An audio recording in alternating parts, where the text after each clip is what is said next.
Raising women's voices, one story at a time. Welcome to the She Said Project podcast.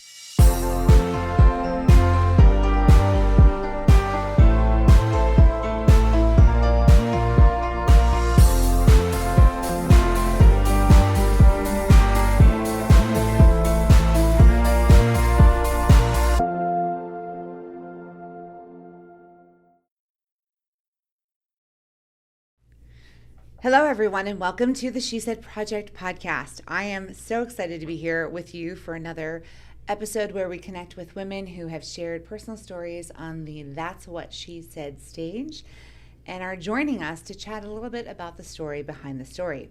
I am your host, Jenette Jerzik, National Director of the She Said Project. Over to you, Kerry. Over to you. Thanks, Jenette. I'm Kerry Rosso, co-founder and sidekick. This is just so much fun. I love hearing women's stories, and so then the only thing better is then having follow-up and having them on the podcast and getting to find out what's happening now, how are they, what was the experience. So we just keep the party going. So Kerry, since you started this in 2013, I'm curious, when you asked someone to be in a live performance of That's What She Said, in the hometown, the flagship community of Champaign-Urbana, what was your percentage of yeses to nos? Like, did any wonderful woman turn down your offer to stand on our stage? You know what? I think, well, you are the queen of not accepting no's, but I don't think so. I think that I strong-armed and pressured. There were a few, well, I would say 8 times out of 10, women say, no, I'm just a fill in the blank, which is like waving a red flag in front of me. The second they say, you know what, you need so-and-so, you need to contact, and that at that point, I know. I need you. They're done. I need you. Yep. I love that because women are so quick to shine a light on other women, which we totally respect. That's the work that we get to do. But there's that moment, right, when they're like, "Oh, no, I don't want the spotlight. Let's immediately find someone else to shine it on." And there's something pretty. It's I don't know. It's innocent. I don't know. It's yeah. Pure. Well, I think that it's and then that carries over, and I think we're going to talk about this a little more because it was definitely the case with today's guest, but it starts there. No, you don't want me. I'm just and then, big shocker, their first draft will be about how awesome my mom was, how often my friends were. And then you read it and you're like, so you're not fooling me. That was a great tribute to those wonderful women, but this is your story, your piece. It happens so often, and so I can't wait to talk about it because I'm going to embarrass her. I know it happened with this guest. It's almost predictable. Like, not only was her first draft, a whole celebration of every other woman she's ever met, it was about 37 minutes long. And I will never forget the rehearsal. We sat and she read the whole thing and we all listened absolutely patiently and with full support. And then she even, I'm not even kidding you, like 3/4 of the way in, as she's reading, she goes, "Oh my God, I'm tired of hearing my own voice." Like she called herself out on it. And but it's this magical process, right? Yeah. Of kind of tearing that down a little bit and showing women that, yes, they do belong on a stage. They do have something amazing to say. We can celebrate other women, sure, but for these 7 to 9 minutes, these 7 to 9 minutes, the story really is all about you. And people are surprised when I tell them that I have actually been turned down. Like, I have asked women to be in That's What She Said and have gotten some solid no's. And sometimes I accept those no's. But with my friend Sharon Peoples, who's here with us today, I refused to accept a no. And therefore, she not only became a speaker in That's What She Said Bloomington Normal, but she showed up as our MC and opened the show and welcomed our speakers. And today she is back to join us and talk about that night, that fateful night. So Sharon, we're going to need your scoop because the way Jenette just teed that up, I don't think is exactly how it played out. Oh, and then we asked her to be the MC. Why don't you go on ahead? That is so not how it truly Well, happened. you now have a microphone and you get to tell your side of the turn. story. Yeah.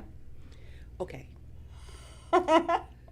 So Jenette came to my company This is to true. speak for our resource group, our women lead Yeah, we resource met in a group. corporate event. Yeah, at Country Financial, and when people came in, it was right after COVID, and people were using that as an excuse not to come down. So I said, well, they invited someone here, so I don't want her to come to an empty room or not that many, so I'm gonna go. But I was mad that day, and I didn't really want to be there, so I said I'm gonna go, but I'm gonna sit in the back, and I am not going to be engaged at all.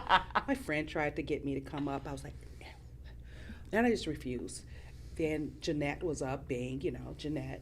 And I was like, And then she had us do this activity. And I did the activity. Fine. But I wasn't happy. She came and started talking to me and acting silly. And, if you're going to act silly, I'm going to act silly with you. And so she mentioned she was with That's What She Said. I said, oh, I went last year. It was fantastic. I have some friends that were in there. So I mentioned Cecilia and Linda. Just like, oh, yes, I'm going to be at the MCLP graduation on Sunday. I said, oh, I'll be there too. I'll see you there. So she came, and then she said, Sharon, you said you would be there. You didn't tell me you're the president of the board. I said, okay. Hey, Jenette. I'm the president of the board. Who starts with that? Who leads with that? And so she said, hey, let's talk. And I was like, oh, okay, I'm all up for a friend. But I said to myself, when she calls, she's going to ask me to be in it, and I'm going to say no. It's almost like I've got a reputation that if you meet Jenette on the street, you better watch out. Oh, you get invited to coffee. I had a beautiful note. It inspired me. It did. And then she said, oh, can you be the MC? I said, wait, I could be the MC. I don't have to tell myself. I could just go up and act silly on stage and all of that. Sure, I'll be the MC. She said, I can write you down for it. I said, yeah, I'll be the MC. Oh, by the way, you have to tell your story too. Mm-hmm. I said, wait a minute. I have to talk about me? Oh, I don't know about that, but she got me. So that's really how it happened is I thought I was going to be an MC, so I didn't have to tell my story. I could just foster other people telling their story. So then plan B was just write about other women. Well, this is going to shock you, but I'm an extrovert. What? No. I know. And people think when you're an extrovert that you like to talk about you. I hate talking about me. I hate the spotlight on me, but I love giving the spotlight to other people. I love encouraging others. It just feeds me. So I thought, oh yeah, I can tell a story and this will give me a chance to talk about this great person. 37 minutes of talking about everybody but Sharon. But I was really proud of it at first. And I'm going to tell you, Sharon has some incredible people in her corner. I've gotten to know them through her stories. I got to meet some of them. And so there is no doubt that you come from a legacy of incredible women, of giants, as you said. But that particular night, as beautiful and extroverted and jovial as you are, it was a challenge. Mm-hmm. It was a challenge to break down that wall and go, ooh, how much do I share? How do I expose myself? How do I get vulnerable in front of this incredible group of people? And it was a process. And I would like to think that Sharon and we built a beautiful friendship, but there was value to the process and that we discovered some beautiful things. No, the process was transforming. Yeah. Actually.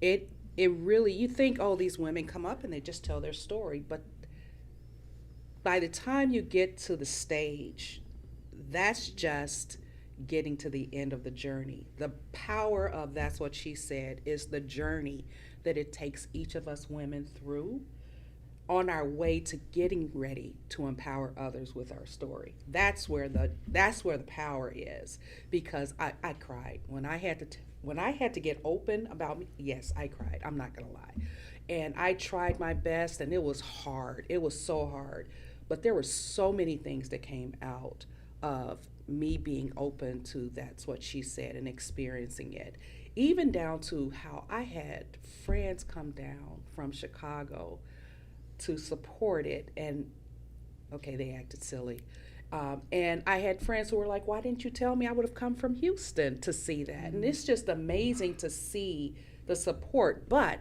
that wasn't even it. It opened me up to possibilities, and it made me say, Sharon, it's okay for you to be one of the priorities. You don't have to be the priority, but make it to the list. Because before that, I'm not special.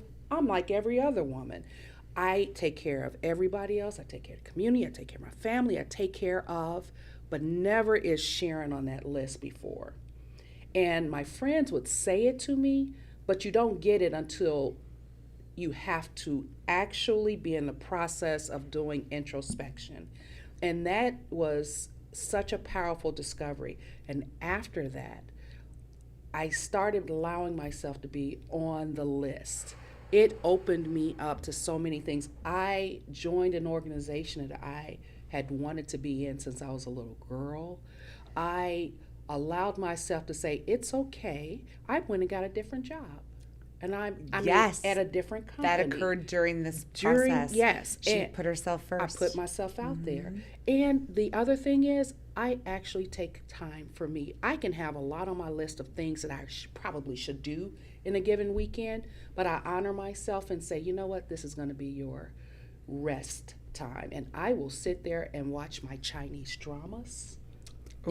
All day, and just sit at home, or I will just go out to eat, or I'll get together. But I do stuff for Sharon, which I never would have done before.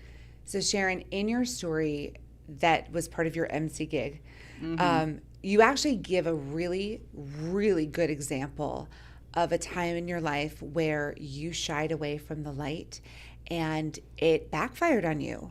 It hurt you professionally, and it's such a great example of what happens when you don't take ownership of the woman you are meant to be, the spotlight that is given to you, all of those things. So we're going to take a quick break. When we come back, we're going to jump right into the legacy of giants, share with our audience, and then learn more about Sharon Peoples. Sound all right?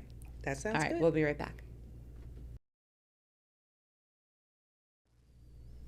I invite you all to see what happens when a woman steps into her power and takes the stage in a That's What She Said performance.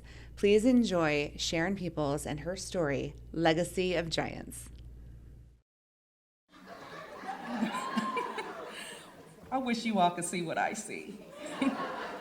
This is an absolutely amazing view that I have. Wow, thank you. You are gorgeous.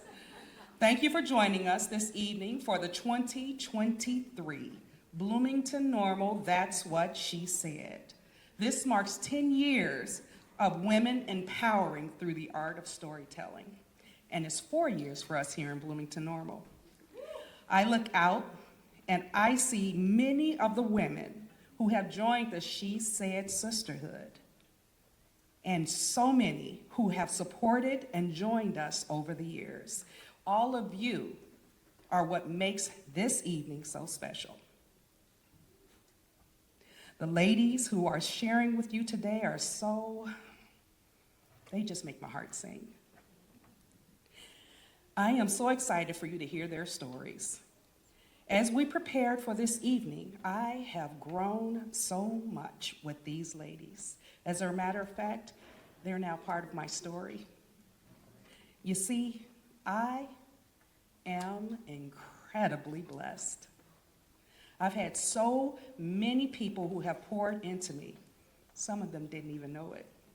You see, it's taking a village to raise this woman. Now let me explain.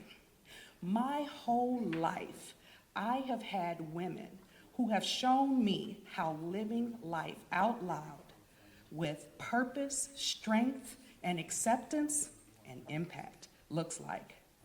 And it all began with my family. I always say I was born at that sweet spot in time. It was after the deep sacrifices of the civil rights movement, but it was during that time, that space right after it, with hope and impact. I was still able to enjoy walking through my neighborhood and feeling safe. But of course, I still had to come in when the street lights came on. And if I didn't, you would hear my mother, all with all the other mothers, beckoning their children to come in. I was your typical chocolate Chicago girl whose parents were from the South. As soon as school let out, me and my siblings had to go down to Coldwater, Mississippi to our grandmother's house. You know, next to Senatobia and Arcabutler.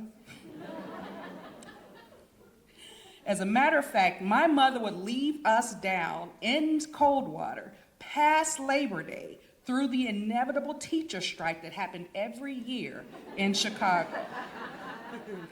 I was surrounded by fresh air, open land, aunts, uncles, cousins, just so much family. While I was in Mississippi, my grandmother and my aunts showed me how important it was to know my history, my strength, my value, my worth. There were so many of us cousins on LeSure Hill. You know, that's what we called it. That didn't stop me from feeling uniquely special, though. See, my grandmother and I, we would get up at 30, go and sit on the porch, and we would admire all of the dewdrops sitting on the grass as the sun was rising, and enjoying the uninterrupted melody of the birds welcoming in the new day.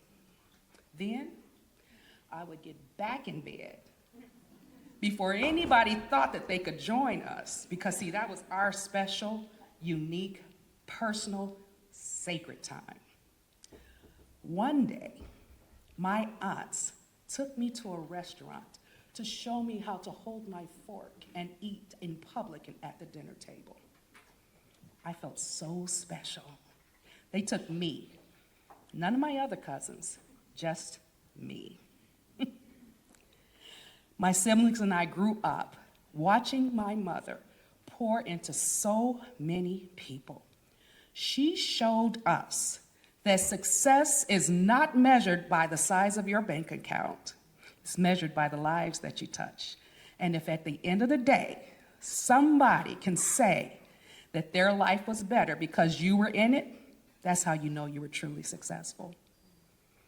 My family, they made me feel so special in my skin, and they made sure I knew the powerful stock and the legacy of greatness that I come from. The societal chorus that was telling me that I and those like me had no value and placed limits on what I could achieve, that was drowned out by the village orchestra that was telling me the absolute opposite. Growing up in a place and a time where society, media, the history books were telling me that folks that looked like me had no value and were less than, for this young girl with dark skin and a head full of thick, curly hair on the south side of Chicago, what these women gave me was everything. My mother and her sisters made sure each of their daughters grew up knowing our family history and the rich and the value that we come from. We knew our heritage. They painted a picture of me that was so strong that when I was being teased for being so dark, it just didn't matter. Because see, I believed my family, and I knew that I had rich Nubian skin.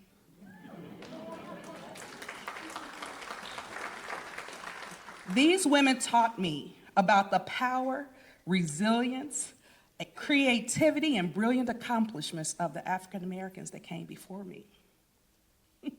Because of them, when I saw pictures on TV and reports of blacks who were just poor, dumb, and criminals, I knew that was wrong.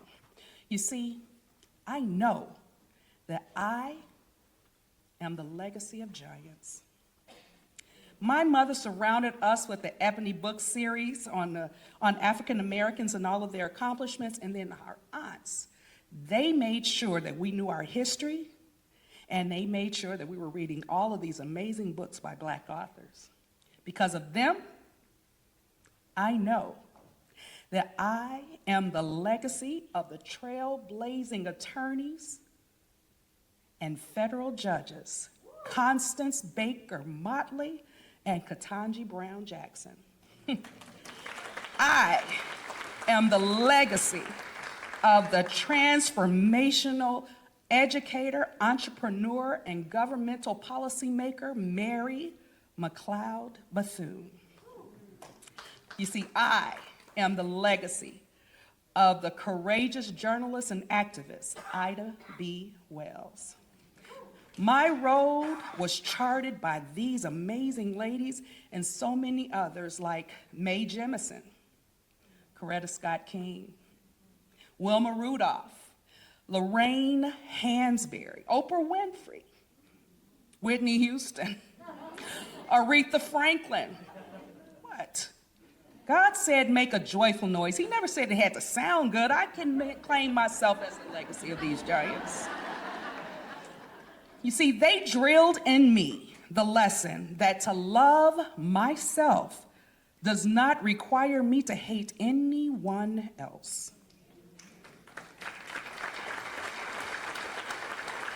They also showed me that my Christianity is not a title, but a way of life. They showed me the importance and the value of living out my faith and letting people experience God's word through me rather than proclaiming it to them. They taught me to draw people to him through my love walk rather than repelling him with my hypocrisy. I learned from them to love the skin I am in, honor those who came before me, and pay it forward to those around me. So to my family and my giants, I am forever grateful.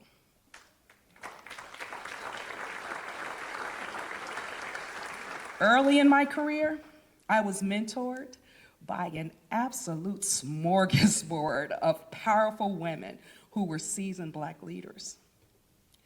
So at my first job in the insurance industry, I was invited to a ladies' lunch group, and it was hosted by an executive vice president and a vice president. Through them and other leaders, we were encouraged, advised, and shown what we could accomplish. Okay. I was once honored for my volunteer service, and then there was this huge assembly. When they called me to the stage, I was caught off guard. Apparently. When they asked me to say a few words, I walked very slowly to the stage, got to the mic, and I said, "Thank you." And then I ran right off the stage. That VP, she said, "Hey, Sharon, can you come to my office? I just need to talk to you for a quick minute." I didn't think anything of it. I went to her office. She said, "Oh, come on in, close the door." So I came in, I closed the door, and then she popped me on the back of my head. She said to me, "Don't you ever do that again. Didn't we teach you anything? You belong in these spaces. You've earned that recognition. When you receive an award, especially an award as prestigious as the Helping Hands Award, you walk up there like you know you belong in that space, and you accept that award confidently." Then she went on to say, "You represent us all. Make sure you are making us look good." I take that story with that lesson with me everywhere I go, and it has come in handy more times than I can ever tell you. From all the women who have poured into me professionally, I learned to be proud of who I am. I learned that my bold, outgoing personality, my intelligence, my ability to galvanize people to work through a challenging situation and come up with a solution and then turn around and execute on that solution, those are all gifts given to me by God to fulfill the purpose he has specifically for me. Hiding those gifts to make others around me more comfortable robs me and those around me of the blessings he made me to be and he made me to share. And in essence, it's saying God made a mistake, and you know what? He just doesn't do that.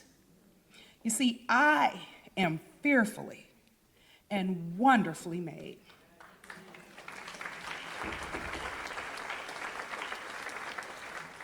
Whew. Okay.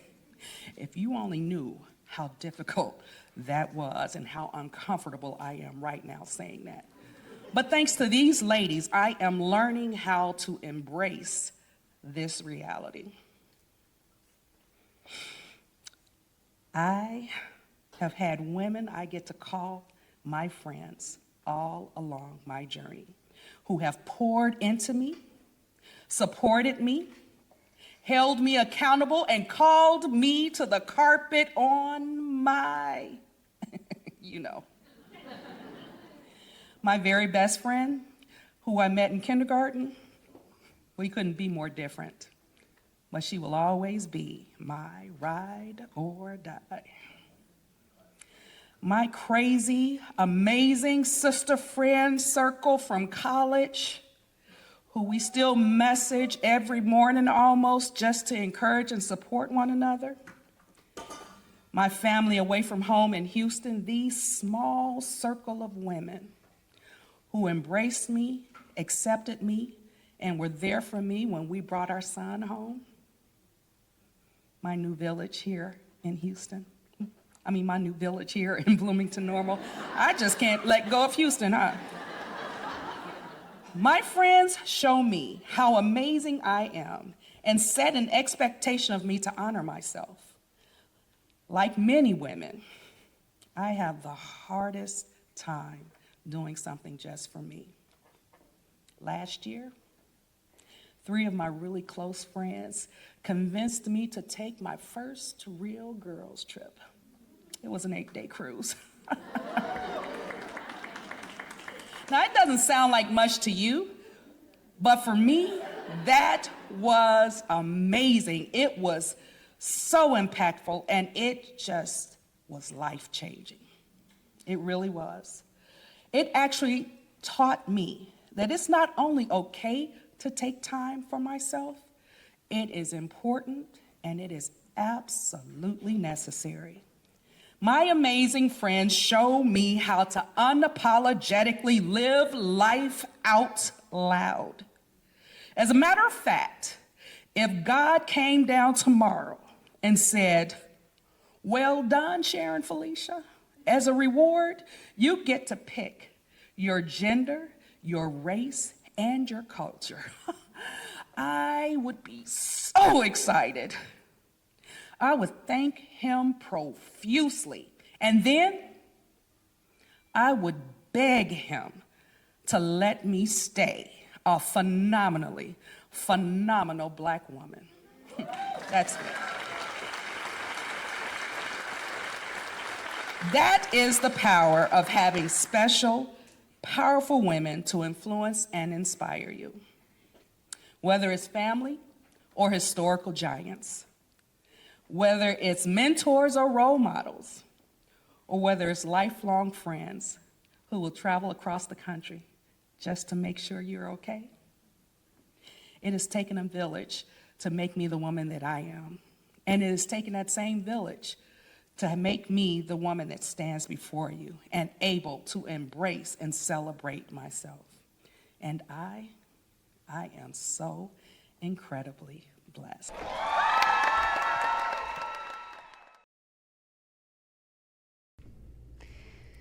So that is a perfect example of what happens when you embrace the power of the women you have in your corner.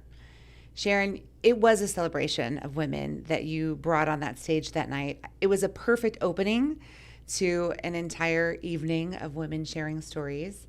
How do you feel looking back? Very fateful night.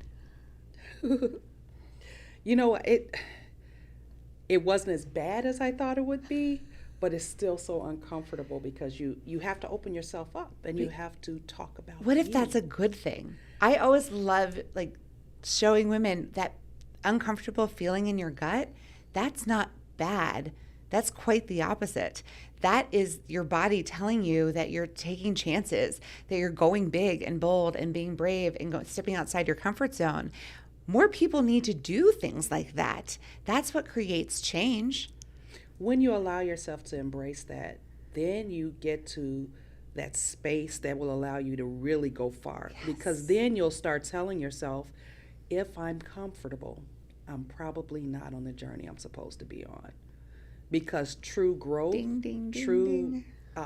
Expansion, true, when you really enlarge a territory, if you will, it's not going to be comfortable. Because I was not comfortable. But you did it anyway. I did it anyway. And I embraced the discomfort, and it truly did transform me. But the transformation became obvious, I think, looking back at that story of that award you received and how you stood on that stage unable and unwilling to truly accept that moment. And so this is just the next evolution.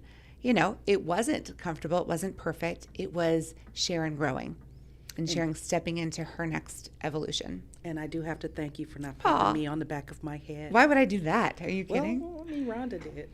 I think I like Rhonda. I love She having people was in your life like that. powerful, powerful person to have in your life. And ladies at Allstate were amazingly blessed to have a Rhonda in our life. I think that when you were talking about being in the uncomfortable, that's why one of the reasons why we, there's a fantastic market out there for women on the speaker circuit, but we really want women who are just the women that you see at the grocery store, at church, at wherever it is. At you that run into corporate them. training that I happened to meet Sharon at. And then, because then the people that are receiving and hearing your story, you're just a gal pal. Yeah. Mm-hmm. And they're not intimidated by or it's real and genuine, and the connection, which is what it all comes down to, is connecting. But I think realizing that they're real relationships, and somebody might pop you on the back of the head, like if you don't watch it. That's right. Right. It really does make it seem like when you see somebody up there, if I'm watching somebody and they're this big name, it almost is unattainable. But when you have women who are right there in your community telling their story, impacting you, then what it says is, that could be me. I can. It's almost like she gets it. It's almost like you read the book. Like, aha. It is. It is. I want to say thank you, though. Thank you for recognizing that and for showcasing it on the stage. I mean, your presence that night had a huge impact on the women in that audience and the women in your show. Like that cast, I mean, you guys found true support and love for each other. We say it every time, but like each cast is magical. The energy and the friendships that form. I love it. I was blessed. The women who did it with me, they really do touch my heart. They touch my heart. And they still impact me. They still have impact in my life. So what was the response that you got from people in your life afterward? Yeah. All those incredible women that you talked about. You know what? It's really funny. I still have people come up to me. What is this, 2 years later? But I was in a process of joining an organization. There was a few of us joining together. And halfway through our process of joining, one of the women said to me, Sharon, have you heard of That's What She Said? I said, yeah. She said, were you that lady on stage in the pink this year? I was like, yeah. She says, I thought that was you. And it was just amazing how it just sounded like the stories that she heard that night impacted her. She was there the next year too, in 24. So I'm sure she'll be there this year. I hope so. Bloomington Normal is an incredible community. We have a lot of fun there. I'm biased, but I agree. It's true. I mean, it's our sister city, but every time we have a show, every time we're over there, I hear from Jenette all the time how much she loves that community. And your show, I think, was the first and only show that I didn't go to, so it made me in Bloomington, and so it made me really sad to miss it, but it has been such a treat for me to see things with fresh eyes and hear these stories, and then it just reiterates everything we always say and that I hear from Jenette after these shows. Like, Bloomington Normal, y'all got it going on over there. We're pretty amazing. You are. I got to tell you, about a week and a half ago, the cast for this year came out. I was so excited. My phone rang the day we announced. Sharon called me. I called everybody. I was like, did you see the cast? Did you see the cast? Naoka's in there. Kat's in there. Tiara's in there. I was like, oh my God. I saw Bree. And then I saw just the women and just those voices, and I just got excited. And then I started calling them and telling them, you are in for the biggest treat. And of course, the ones who I thought would have the discomfort the way I had it were nervous. I was like, just embrace the process. Embrace the process. And trust me, you'll be a different person on the other side. And it's so interesting to hear from women how it is after you've been in the show to sit in the audience, because you have such a different perspective and respect and love for what they've all that journey that they've all just gone through. Mm-hmm. It's so funny because I went last year because that's what she said. Well, they honored our community. We were a community partner. MCL, Multicultural Leadership Program, was a community partner. So we were there, and I would have been there anyway, but the women who gave their stories, it was, some of the most unique stories, so different. There were some there that I was like, oh my God. Your mouth was open on some of their stories. And I had to tell one lady, I was like, you are going on my official permanent prayer list. I'm just praying for you periodically, because she just, when you heard her story, you're like, now that's the life. But you've got me nervous. So, and I see her all the time now. And I never saw her before, but I see her all the time now. And you're still on the list. You are on my list. It really just opens us up. Yes, even no matter how many shows I see, I get there because we always say we want the show to be a window and a mirror, a window to see into someone else's life and a mirror to see yourself reflected back. And even though we've said it and talked about that so many times, there's always some woman that opens me up to thinking, wow, an hour ago I had never considered I have no idea. that perspective or that lens to look at life through. And I think if we're lucky, because the women that come to the show, they're coming to support the women on the stage. They're coming with open hearts. And so it is so great to be surprised every time. Like, gosh, my cold, dark heart got opened up again. Like, I thought it was closed. I thought it was locked. But it's so fun when you're open, it happens. My heart is bursting over here just listening to you reflect on, the years in Bloomington Normal, the women that you've connected with. I'm very emotional right now. So for that reason, we need to take a break. And when we come back, I want to hear all about what you've been up to lately. All right, we'll be right back. Same. Sharon, it is crystal clear how much being in That's What She Said and has impacted you, and meeting the other women and hearing their stories has impacted you. I'm so glad you're here. I haven't seen Sharon in a while, and she's one of my favorite people. But what have you been up to? What's going on in your world since That's What She Said? I started a new job. Are you able to share? Yeah, I work for a company, Hub International. And their global headquarters is in Chicago, but I am fully remote, and I am what they call a technology business partner.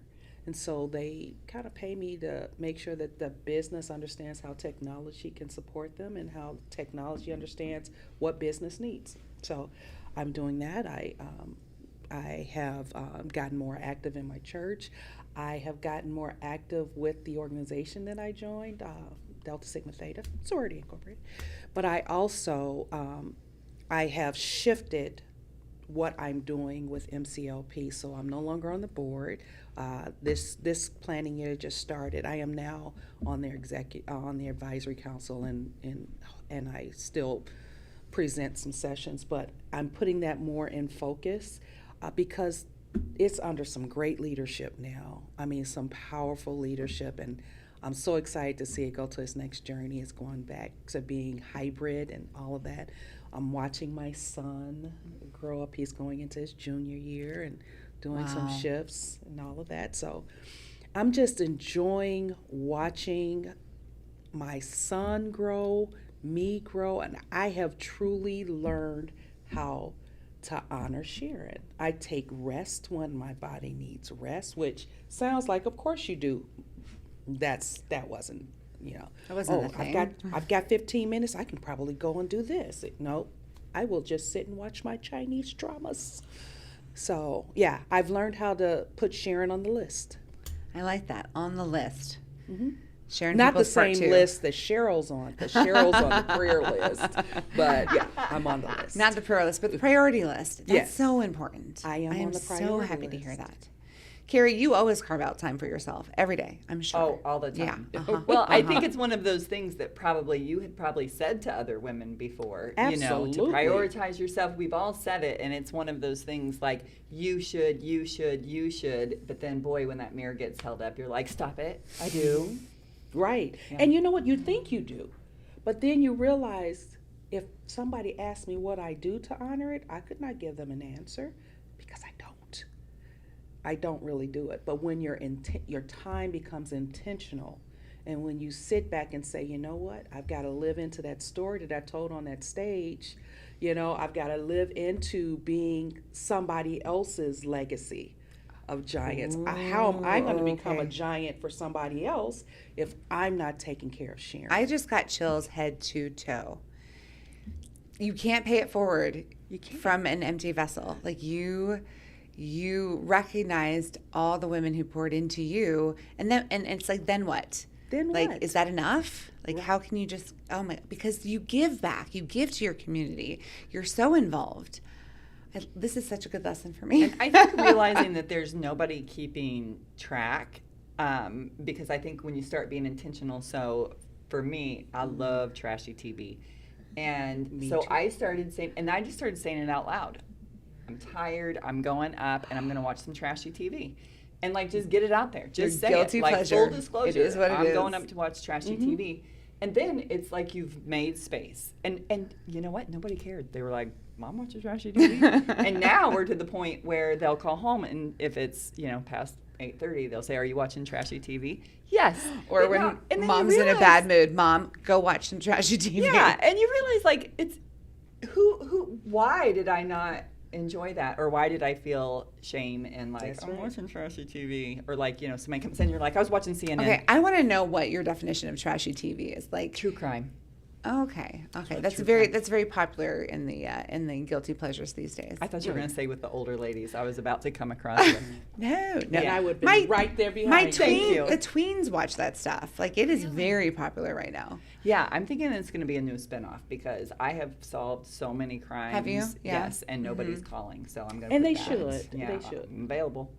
You know what that is saying, though? It's saying no is not a four-letter word. It's okay to say no Yes. to something and just, even if you don't have anything profound to do, you just want to sit and watch trashy TV, Yeah. it's okay to say no to others so that you can sit and watch your trashy TV. Yeah. It's just honoring you. Putting yourself on the list. On the list. You don't even have to be number one on Yes. the list, always. On Just the list. On the I'm list. predicting a new podcast Called on the list with Sharon Peoples. I'm writing that trademark. I've got the trademark. You can't have it. It's happening. It's happening here. But it's so true. Like, we are women of a certain age, no offense, but I'm including myself, where we just kind of realize things, right? Yes. We realize what it's really all about, and we look back at how we used to treat ourselves and our schedules and our priorities, and things have to change. They have to. They have to. Well, and I think that's what's so great about these casts that get so close with each other, and they are pulling for each other. Just like you having that person on your prayer list, we're looking out for each other, we're holding each other accountable, all those things. Did you just the do a little little back of the head? air Yeah, whack? Get back up there and accept that with pride. I think all of those things, like, it's great. That's why women need, whether you've been in the show or you have a book club, whatever it is, those groups of women, and you're looking out for one of the speakers, and we were saying during break, maybe we should like have a She Said Sister like tracker 360, because we know. keep track of each other and keep each other accountable. But there's something special when you pass someone that you were in a show with on the street or at the grocery, and your heart just sort of melts, like, I went through it with that person. It really. I had to go to Illinois Wesleyan had this big thing. It was outdoors. It was a bunch of people there, and I saw Christy. and my heart just sunk. You like make a beeline, like boom. Yeah. I saw Christy, and it was so exciting to see her. I hadn't seen her in a while, and it just, I mean, I was excited for a very long time because I got to see Christy. I got to see Christy. Love it. Because, and she said it breaks down. Like in life, you meet people, what do you do? Are you married? Do you have kids? All of your time is filled up with that. And she said there's no time for that. You meet and you're instantly in it. Yes. Exactly. And if I had to rate it as a formula, that's exactly it. There are women I've known for 15, 20 years that I don't know the first thing about them beyond what they do and maybe how many kids they have. And it's because day one, and that's what she said, we're talking about the deepest, hardest thing we've ever lived through. We're removing those layers real fast, and you get to know someone really fast. I could do like a study on women and friendships and the power of storytelling, and I think I will. But when we get back from this break, I will tell you about my discovery. Okay, so I've spent a lot of time trying to figure out what the exact formula is that makes That's What She Said so effective. And I think this is the conversation that really like honed in on it.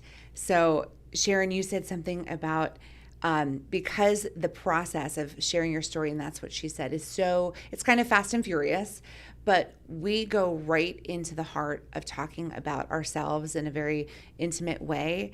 And how much time do we spend in real life talking about other people?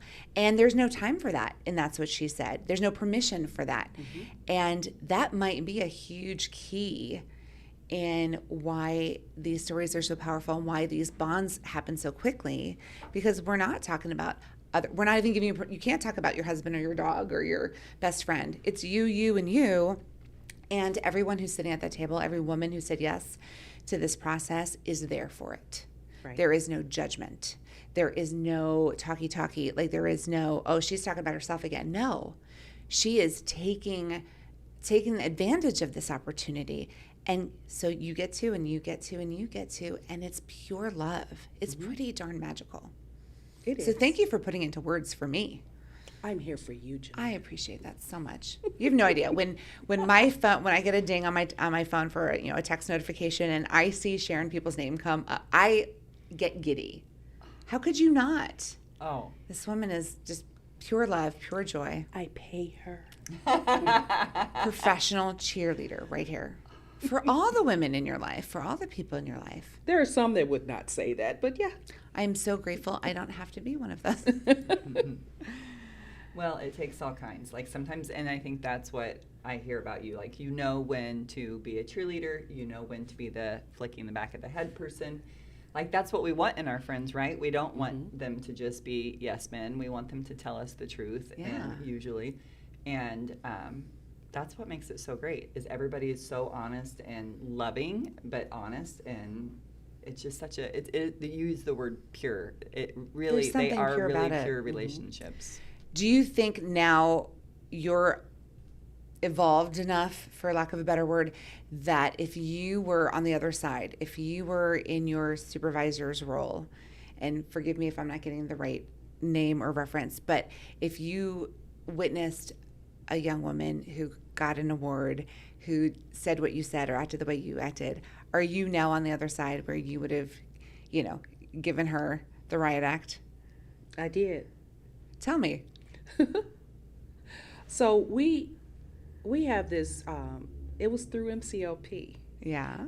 There is a woman named Ashley. Actually, she attended ours, and she's on every one of your, she's in the audience. You do her in there. Well, she worked at MCLP. I mean, she worked at All Country with me, and she was in the call center. And I heard her story, and I was like, hey, you should go for this role. She didn't want to. And because I was like, I needed a good BA. She didn't want to. And I was like, no, you have to. And I said, if I can get you the interview, will you? She wasn't going to do it. And I was like, you're going to do it.